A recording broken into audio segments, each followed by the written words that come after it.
You know, these foster kids, they don't always have the opportunity to really just be kids and play. And use their imagination. Yeah, and just, they're not free to just be kids. They don't have anything to their name. Sorry.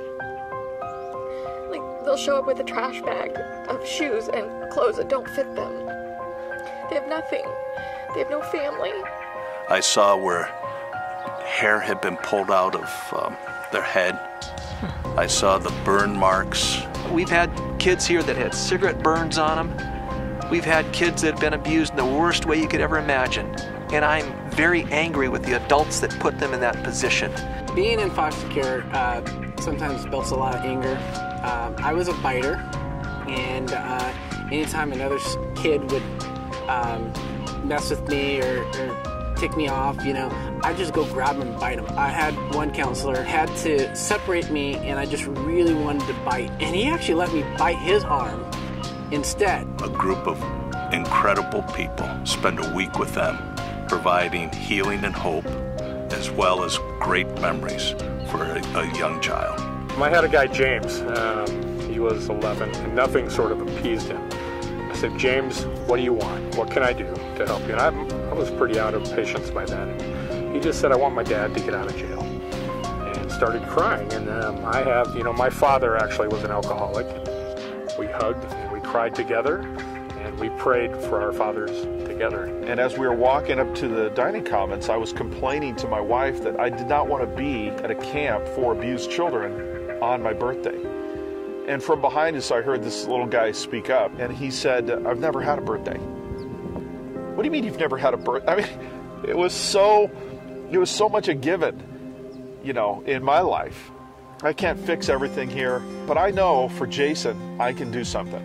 Counselors and staff, they stand around, they're crying because they get it. They understand in these birthday moments that something is severely screwed up with our world.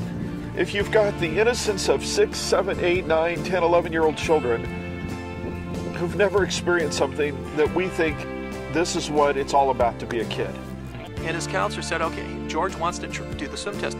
And again, he was the littlest kid at camp that year, so he's a little tiny little guy. And he starts going like crazy, and he is just scared, just maxed out.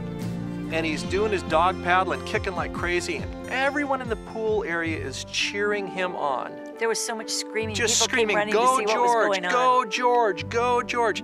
It was like he just got a gold medal in the Olympics, okay? He gets his band, and it's like the best treasure he could ever have. He worked with his counselor to be able to do that, to achieve that. And when everyone was, you know, cheering him and praising him, it was so important to him.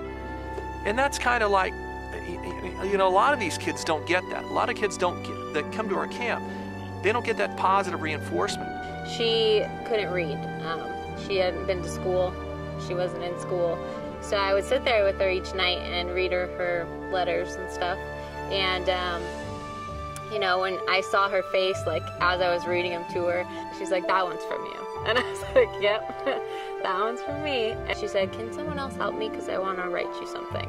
So one of the other counselors helped her as she wrote out a note to me. And she actually took all the time and the effort to sit there and write out, you know, thank you for being my camp counselor. I'm going to miss you. And I had a great time at camp, like, love Shireen. That one goes in my Bible. That was a big deal to me. Creating a safe place for these kids for a week to just be who they are and love them exactly where they're at is probably the most powerful thing we can do for them. Like he says, you feel like you're poking the devil in the eye. Yeah, that's what it's like. You know what you're doing? You're punching him right in the nose. That's what it's like. You stand right up there and you grab him by the throat and you punch him right in the nose.